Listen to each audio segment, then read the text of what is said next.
Hello guys, welcome back SNR ब्लगमा। म तपाईँहरूलाई चाहिँ गाउँको एकदम अर्ग्यानिक सिस्नो चाहिँ कसरी टिप्ने र कसरी पकाउने, कसरी खाने भन्नेमा विषय चाहिँ लिएर आएको छु हजुरहरूमाझ। हाम्रो एकदमै लोकल अर्ग्यानिक सिस्नो चाहिँ म अहिले टिप्न गइरहेको छु। हजुरहरूलाई चाहिँ म टिपेको पनि देखाउने छु र यसलाई टिप्ने स्रोत साधन के चाहिन्छ त्यो पनि देखाउने छु। र सिस्नो टिप्ने स्रोत साधन मध्ये यसलाई भन्छ हाम्रो नेपाली भाषामा चिम्टी, हजुरहरुकोतिर चाहिँ के भन्छ है, यसको पनि छुट्टै छुट्टै नाम हुन सक्छ, यसको अन्यथा नलिनु होला। र यो चिम्टीले यो सिस्नोलाई यसरी ट्याप समाउने, ट्याप समाएर यसरी हाल्ने है, ट्याप टिप्ने, यसरी सिस्नो यहाँ टिप्ने। मैले यति टिपिसकेको छु र यसलाई बनाउने तरिका पनि मैले तपाईहरुलाई देखाउने छु। र एकदम अर्ग्यानिक सिस्नो चाहिँ बेला बेलामा खानुपर्छ। यो सिस्नो चाहिँ एकदम फाइदाजनक मानिने गरेको छ।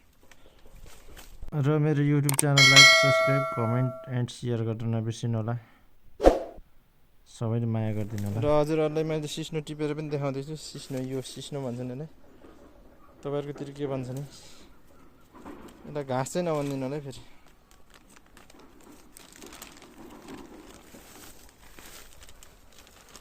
एकदमै पोलेर यहाँ फोकै बनाइसक्यो मलाई।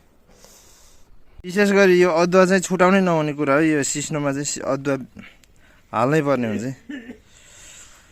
हेलो गाइज, अहिले बिहानको ठ्याक्क 7:30 बजेको छ र अहिले यहाँ सिस्नो पकाउने कार्यक्रम हुँदैछ। तपाईहरुलाई सिस्नो बनाएको र चाहिँ देखाउन सकिनँ। यो सिस्नो हो, काँडा अझै पनि पकाउँदा पनि काँडाले देखिरहेको छ। यो चाहिँ तपाईहरुलाई बिहान बिहान खानुभयो भने एकदम राम्रो, स्वास्थ्यको लागि एकदमै राम्रो मानिने गरेको छ। यो तपाईहरु पनि एकचोटि, वर्षमा एकचोटि दुईचोटि सिस्नो खाने गर्नुहोस्। फाइदाजनक चिज हो यो सिस्नो भन्ने कुरा चाहिँ। र अहिले सिस्नो बनाउँदै हुनुहुन्छ माया कुमारीजीले, र उहाँ हुनुहुन्छ मेरो श्रीमतीज्यू। र सिस्नोमा राख्नको लागि यो अदुवाको थोरै पेस्ट र लसुनको पेस्ट, र यसमा थोरै पिठो पनि राख्नुपर्ने हुन्छ है। मकैको पिठो अथवा गहुँको पिठो राख्न सक्नुहुन्छ। गाइजहरू, यो सिस्नोमा पिठो पनि हाल्नुपर्छ। पिठो हालेर यहाँ घोट्दै हुनुहुन्छ। लसुन, प्याज, लसुन, अदुवा। र हाम्रो मम्मीले एकदमै मिठो पकाउनुहुन्छ। सिस्नो चाहिँ हाम्रो मम्मीले जतिको मिठो कसैले पकाउँदैन। एकचोटि टेस्ट गर्न आउने भए सम्पर्क नम्बर मैले लिङ्कमा राखिदिउँला। अहिले कस्तो हुन्छ तिहारको पत्री कोर्दा। र सिस्नो चाहिँ अब रेडी हुन लागिसकेको छ है। मजाले पाक्दैछ सिस्नो।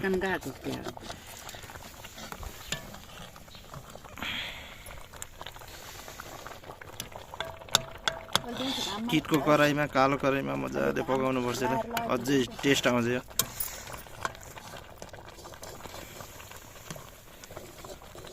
पाक्न लागेको छ। सिस्नोसँग यहाँ टमाटर, सिस्नोसँग टक्कै टमाटरको चटनी, मासु, ढिँडो, घिउ, यस्तो मजा आउँछ खान। तपाईहरु पनि एकचोटि खानु होला। हेलो गाइज, ल सिस्नो पाकेर रेडी छ खानको लागि। अब च्याप्प सिस्नो यसरी खानु होला। आहाहाहा,